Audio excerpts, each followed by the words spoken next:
Hi pals, it is me, Artie. They them pronoun. Oh my god, they them pronouns only. Do you like my new t-shirt? I got it in a charity shop, and apparently it's from a museum in Boston. I like the vibe, but I do already have a few spills down it, of course, already, as if I haven't been wearing this for the last 4 days.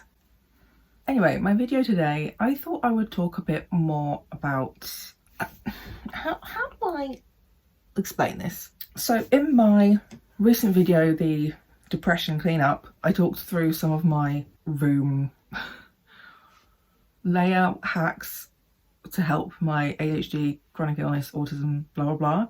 And I thought I would just kind of maybe talk about other things like that make my life a little bit easier, help me sort of take care of myself with minimal steps.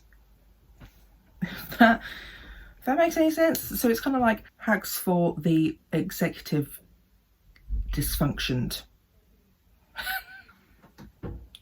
Did that make any sense? I have no idea. So I thought today I would talk about hygiene, self-care, skincare kind of vibes, because I have definitely struggled over the years. I have made a couple of videos on what kind of skincare products I use. It does change every few months to year, but for the most part that could be quite a good place to go for some products if you're UK based and have similar skin to me. Like, I don't want to focus too much on the products themselves specifically, but more about how to kind of take care of your basic needs when you struggle with executive functioning. You know, that can be for any reason. Mental illness like depression can be a really big factor in that. ADHD can be a really big factor. Autism, chronic illness, you know, all these sorts of things can be a really big barrier to just maintaining basic self-care and basic hygiene. Coming at you as the ADHDer who basically only brushes their teeth once a day, and that's good for me. So yeah, I just wanted to go through some of the things that I do and use and some general advice if you don't know where to start. Like, I'm not a skincare expert. I don't know what's real when it comes to things like actives and other skincare words. But like, I know some of the basics which may help some of you out there who might be struggling to work out what to do and where to start. So talking about my skin, I have very, very dry facial skin. I have the sort of like, I call it pilaris calaris. You can't really see because my video camera is very nice to me, because I can't remember what it's called. I call it pilaris calaris, or like strawberry skin or chicken skin, whatever, of my upper arms. I can get very dry skin elsewhere. My elbows are particularly nasty, but generally it's mainly my face that's the biggest problem area when it comes to skincare. And it's taken me a very, very long time to find things that don't set off a horrific inflammatory reaction, because I'm also super, super sensitive. Products deemed sensitive are not sensitive enough for my skin 99% of the time. So it has taken me a very long time to find products that work. Some of them are quite cheap, some of them are not. So that's the other thing. If you do want to get any of the products that I use, some of them are cheap, some of them are not. And that's just the disability tax, basically. Yeah, so it's taken a long time to find products that don't set that off, products that maintain moisture in my skin. Like, a lot of the newer products that have been coming out or becoming more popular in the UK in the last 5 to 10 years are things that just didn't really exist or didn't work that well when I was a teenager, and that's when I was really struggling with very sad skin. I don't really have issues with acne. My issues with spots and acne is linked to my inflammatory autoimmune conditions. So when my steroids are not working, my face comes up in under the skin inflammatory spots. They can be painful if it gets bad, so I do have some tips as well for that. So when it comes to generally self-care, hygiene, skincare kind of things, when you have executive functioning problems, I have found that minimizing the barriers and minimizing the amount of steps helps a lot. I tend to put things in places that are logical to where I will probably use them the most. So a lot of my day-to-day skincare stuff goes in my bedside table, so I can use it in the morning when I wake up, in the evening before I go to bed, sometimes maybe during the day if I'm in my room all day. So the things I keep in there are like my cleansers, my moisturizers, cotton pads. I sometimes use like bits of old t-shirt, but I have not gotten into the reusable cleansing pads yet because it adds another step to the skincare routine. You know, you have to wash them regularly enough. Not gonna happen. So I use disposable ones. I also have some tonics and toners, things like that. Mainly the tonics I have are my retinol and, oh my god, what is this called? Glycolic acid, which is an exfoliating toner, because those are the things I'll put on or use in the morning and in the evening. My first tip generally for people who are maybe like struggling to just manage any kind of skincare is doing something is better than nothing.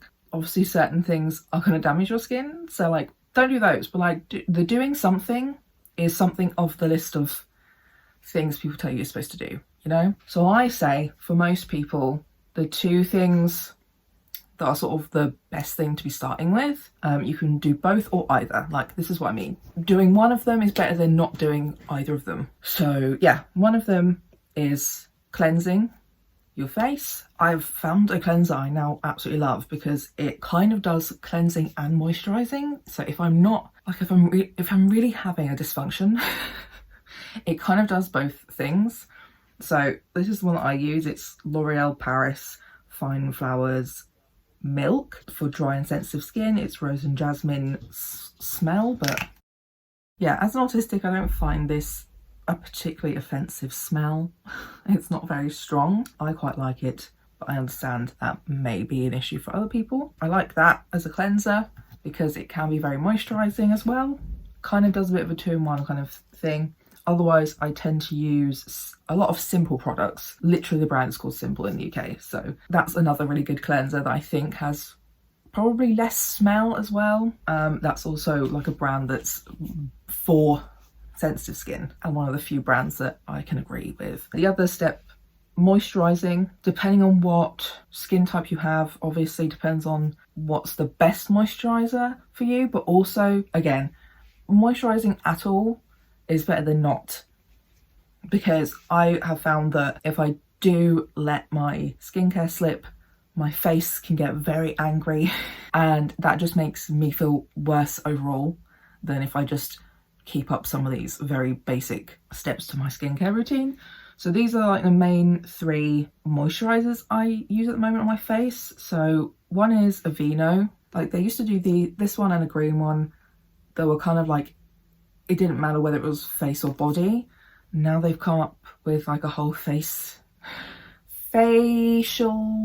skincare line. So I think that's just capitalism, love. I use this on my face and my body. I also used the green one on my face and my body for ages. This was probably one of the first moisturizers that I found that actually kept the moisture in my face. The blue one is like, it's very good for if you've got a very sore, dry skin. Good for winter, for example. It also has a better texture. Doesn't have a huge amount of smell either, again, for the autistics out there. And the texture is not greasy, but I'm not sure how many people would also enjoy that either, because I know a lot of people have struggled with obviously hand skin irritation because of hand sanitizing and washing because of COVID. But this is sort of my main one that I recommend to people, this or the green bottle. This is one of the expensive ones though, but it's not too bad. This one's not too bad compared to like the facial line. Facial line is very expensive or like their washing products, because they also have, I think, shampoo and body wash now, which I mean is great if you haven't been able to find anything else for your sensitive skin, but very expensive. It's a bit much, babe. It's a bit much. And then the other one that I would recommend as well is just the simple ones. So like generally I would say you could pick up any of their like brands. This is just their normal day-to-day one. This is quite a light one, so it's been quite good for summer for me. I really like the, I don't know what this is called, Skin Quench Sleeping Cream, but I just sort of use it all day, to be honest. And this is more of like a gel. So if I feel like layering, I'll put the gel on first, unless I'm using the simple SPF oil, like sun oil, whatever the fuck it's called. Because I've also had a lot of issues finding a SPF that doesn't make my eyes cry and doesn't make my skin very angry and upset, and also doesn't smell horrific. Like this one does smell, and it's an oil, so it may not be for everyone as well, but I have found it to be better than any of the others that I've used. But yeah, so I'll tend to go oil first, then a gel, and then one of these actual creams. But yeah, as I was saying, you can kind of just buy whatever from the Simple product range as a moisturiser. I've also used a few of their other ones I just currently don't use. In the UK they are on sale quite a lot, so I tend to buy and start in bulk when they're on sale. I also buy this when it's on sale from Wilko, because you can get a bigger tub for like £4 or £5 instead of £7, £8. But that's sort of my basic introduction of skincare. If you were looking at anything further, actives, for example, spot things. So I'll go with the spot things quickly because I don't really have a lot to say. So I use the Simple toner to clean my skin, but I also add a few drops of tea tree oil for when I have a lot of the inflammatory spots coming up, just to make sure my skin is clean. And I don't remember why tea tree is good, but it's very drying. And then I've also picked this up recently from Holland & Barrett, but I think they are discontinuing it, full stop. And it's a clearing gel peel. You put it on your face after you've washed it, and then you wash it off. I've used it a couple of times, but you do have to build up a skin tolerance as well to this, because it's salicylic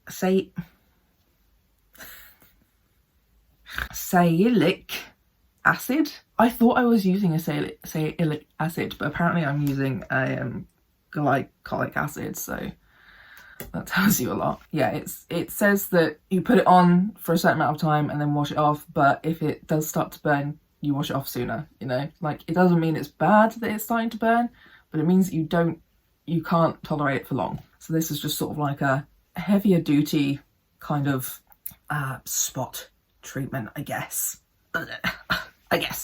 And when it comes to like actives and what the fuck ever that stuff is, I've tried the separate serums. I'm not very good at them. I always end up buying something that's too strong for my skin and then having like crazy sunburn face. So hot tip, go for a tonic instead, because the percentage is so low it won't make your skin super angry, but it still has the stuff in it, so it actually fucking works. I currently use quite an expensive brand, but I bought them in the sale as well.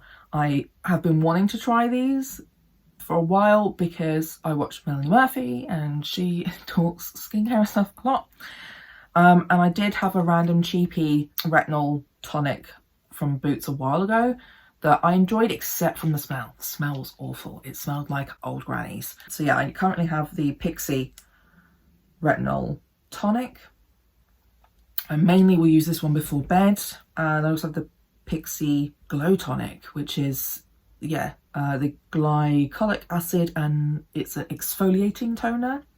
Apparently this is good for people with dry and sensitive skin as an exfoliator instead of actually always actively exfoliating.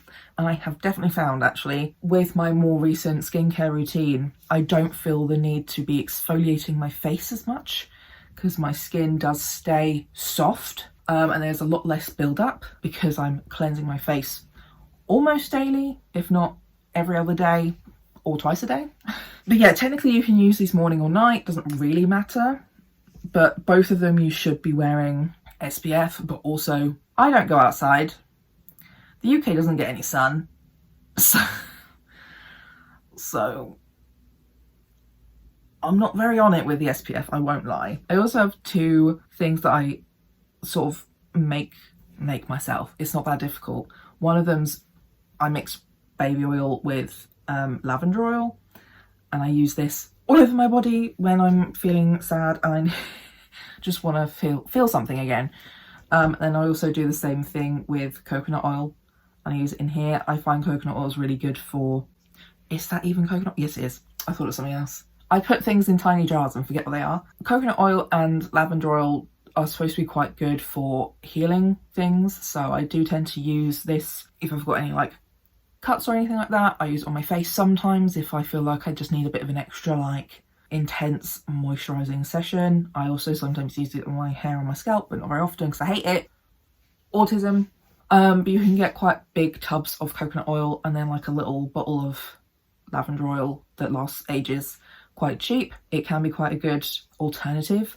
I literally only have the baby oil from, I don't even know, like I've had these bottles of baby oil for years, so that's how I try to use them.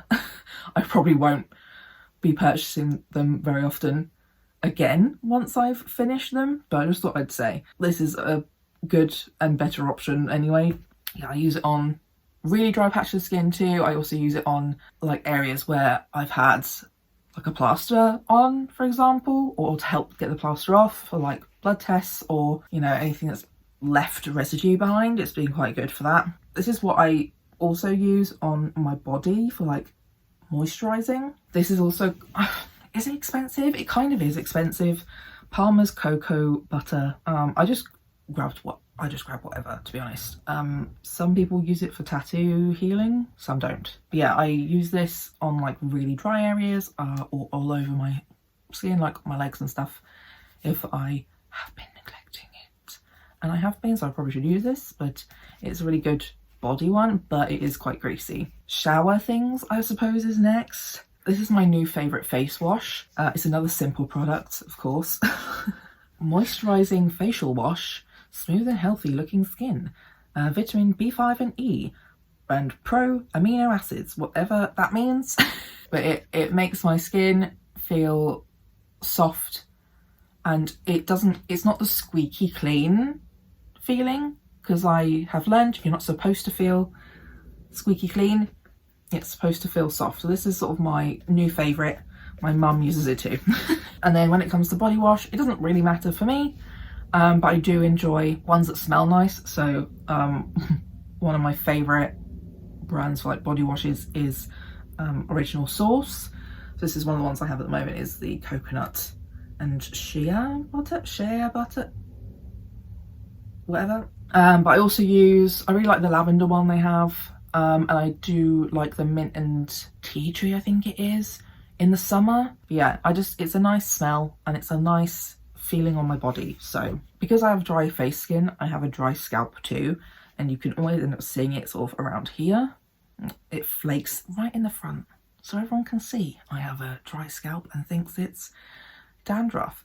So that's one thing I learned recently as well. Dandruff is not what we think it is. It's not what it is marketed as in capitalism. What most of us are dealing with is just dry scalp. It needs exfoliating and moisturising. The only product I've liked using so far for exfoliating my scalp, that's the one, is this Tresemme Purify and Hydrate with hyaluronic acid and white clay pre-shampoo. Exfoliates the scalp for a grease-free finish. So that's the one there. It does have a bit of like a tingly sensation, so I think it might have some kind of like peppermint in it or something. But yeah, that's what I use for exfoliating. Doesn't always work because mine is so literally close to like the front of my hairline, but it has been helpful. And then if I'm having a bath, I use a hair mask instead of a conditioner. And honestly, this really cheap one from Superdrug is great. But I did also buy a Tresemme one recently to try out. I've just found that this using a hair mask in the bath has just given my hair a lot more of like a silky, soft and hydrated feeling. Like it's just better than a fucking conditioner. Yeah, this one's literally just a cheap Superdrug one, which is nice. At least they work, you know. I did a whole video as well on hair stuff, so I haven't really gone into that here, but you can go and watch that for more tips to do with like specifically hair loss, because a lot of my meds and my conditions can lead to hair loss, so a lot of my hair care products are also based around trying to make my hair look and feel thicker. But yeah, like I find that the ends of my hair, even though I get it cut quite regularly, can feel very dry. So I find the hair mask helps that a lot. And then I also use after a shower or bath, I use a bit of argan oil of some kind. Like this is just one that I grabbed. It really doesn't matter which one. I just put it in the ends when it's sort of like still a bit damp, but not like wet, because then it's very annoying what happens with that. But it just helps to keep the ends of my hair feeling a lot softer. And now we're going to talk about Teeth. because I know we all struggle. So one of my biggest game changers, I've changed my mind. All of them are big game changers because I just really struggle to brush my teeth. So all of these are very important things that have helped me brush my teeth. So I've tried different toothbrushes. I've tried manual. I've tried electric. I hate all of them until I went for a soft bristle brush.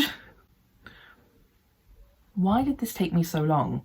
So I just picked up a Sensodyne soft brittle brush. I think it was like £2, which is a bit more expensive than most toothbrushes, but it's been worth it, to be honest. Because for me, my teeth and my gums have not been fun to deal with. I have my teeth weirdly have a resistance to plaque.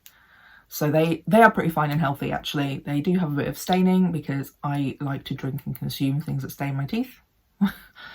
But otherwise, they're in pretty good nick generally. It's my gums that I have issues with. I've had receding gums for a while anyway. It's quite common with connective tissue disorders. But I'd also started to get just really sore, inflamed sections too. And it's something you have to be quite aware of, on top of, when you have autoimmune conditions, especially if you're on immune suppressing medications, because a lot of life risking conditions or infections can start in your mouth. So yeah, I needed a toothbrush that was not aggressive on my teeth or my gums. I'm actually not too bad at flossing. I actually was flossing more than I was brushing my teeth, it seemed like. So my gums have gotten used to flossing now, but yeah, it was the brushing my teeth I was still struggling with when it came to the actual pain. So the soft bristle, oh, game changer, what was that? So that was a really big part of it. My grand's dentist suggested, oh my god, this toothpaste. It's literally the cheapest Colgate toothpaste. It's £1, I think, but that's what he suggested to use. So I'm trying to get through some of my old toothpaste I bought anyway. So like Oral-B, I am not a fan, and neither are a lot of my family, because it kind of has like a grainy feeling. Why does it feel like that? And also, like, I don't like the flavour that it has. Like one of them tastes kind of licoricey. I hate licorice, but it doesn't burn. So yeah, that's why I was also using Oral-B, besides it being like a sensitive toothpaste. But apparently this one is great and highly recommended generally.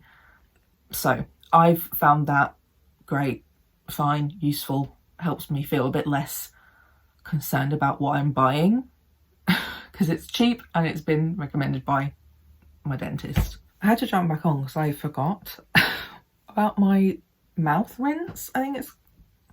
So basically, because I have a lot of inflammatory, sad, sore gums sometimes, I have been told to have like a salt water rinse. And because I did a bit of research, I have my own special recipe that seems to do really, really well in helping with gum issues. So yeah, I want to share that too, because it's better than mouthwash you buy. It's just gross because it's salt water, but like it works really well, really fast. My gran also thinks it helps a lot for her. So yeah, I boil water, I pour some, I think currently I'm using sea salt, but I have just used normal table salt. And I also put in peppermint oil and tea tree oil because I've seen that both of those things are good for, I think they have antiseptic properties in them. So whilst it smells and tastes kind of gross, it is a pretty good fast acting mouth rinse for if you have sore inflamed gums. And it's pretty cheap as well. You can make loads. So I now have a bottle of it in my bathroom by the sink.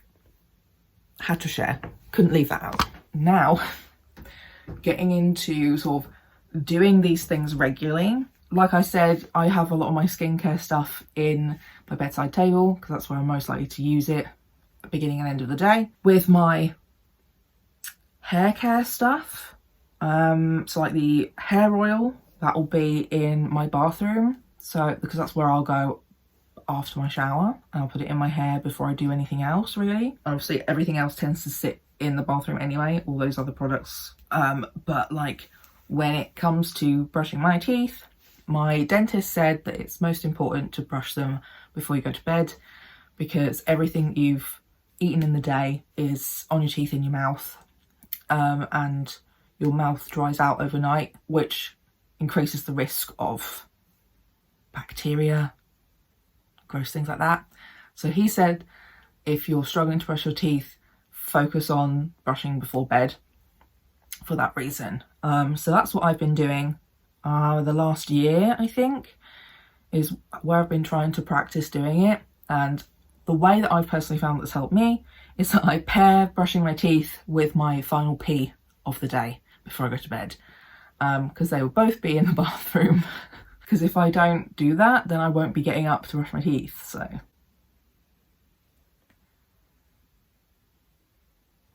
but, you know, all of these things are quite important to do for your health and well-being generally. It's just finding ways that suit you. So these are the things that I've found useful for me. Hopefully they might help you out too. Who knows? If you have any tips that help you, leave them in the comments. Let's share some like self-care tips, self-hygiene tips. Yeah, but that's kind of it from me today generally. Yeah, leave a like on the video. Comments help the algo, but also it would be really helpful if we can all share some of our own tips that we found helpful for each other, so we can all kind of feel a little bit better about this, you know? Unfortunately, it's just part of life as a disabled person. It's just not always super easy to keep up these kinds of routines. That makes sense. You know, I don't shower every day, my dude. Like, I shower like maybe twice a week. I don't go anywhere, you know? Like, if I showered every day, I would have zero energy. But yeah, don't forget to subscribe to my channel. Let me know as well if you would like to see more videos like this. I can try to think of other things, or you can leave your suggestions in the comments too of what else that you would like to hear about that helps, that, you know, that helps me remember to do things. Did that make any sense? I have no idea. I literally have to go to the dentist in like an hour-ish. So that's kind of why I did this video. I was like, oh, things, relevant things. So anyway, I also need a drink. My fucking coffee's been behind me the whole time. Anyway, I hope you enjoyed the video and I'll see you next week. Bye.